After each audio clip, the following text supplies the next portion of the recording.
Well, for more on this anniversary, let's cross now to our Washington correspondent, Kethevane Gorjestani. Kethevane, we are now exactly a year on from that chaotic day. Fair to say, though, that opinions very much divided in Congress as to how to mark it.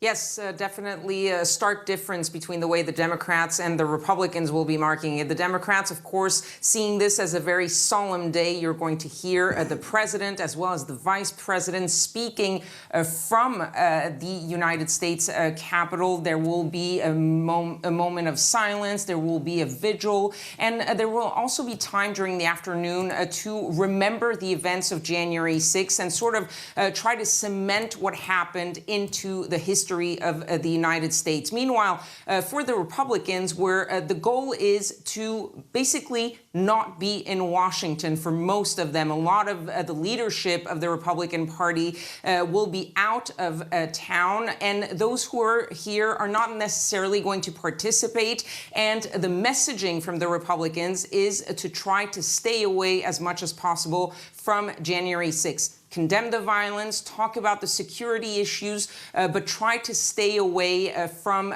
Donald Trump, from what his role was in January 6th. And if you can, try to attack Joe Biden instead. So that's really what you're seeing from the Republicans. The former president, Donald Trump, he was supposed to have a press conference in Florida on January 6th. He canceled that press conference, but some of his staunchest allies, like Representative Matt Gaetz and Marjorie Taylor Greene, they will be having a press conference to give another opinion, the Republican side of what happened on January 6th. And Kethevane, where exactly are we on the investigation into what happened on the 6th of January 2021? Any indication at all that Donald Trump might face consequences for his role in what happened?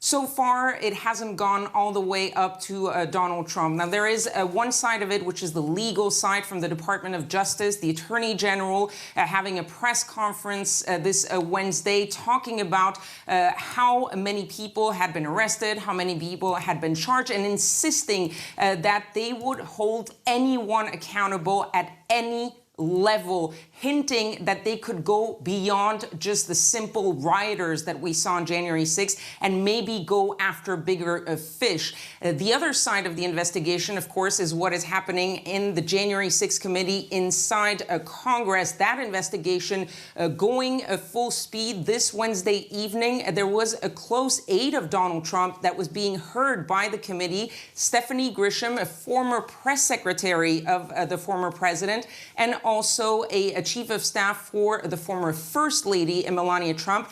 She came out of that meeting saying that she had fully cooperated with the January 6th committee. And according to U.S. media, a lot of White House aides from the Trump era are actually cooperating with that January 6th committee. So far, we don't know exactly. These are people who are maybe not household names, but who were there on January 6th and who could be given that January 6th committee a lot of information. Kethevane Gorjestani in Washington, thank you very much.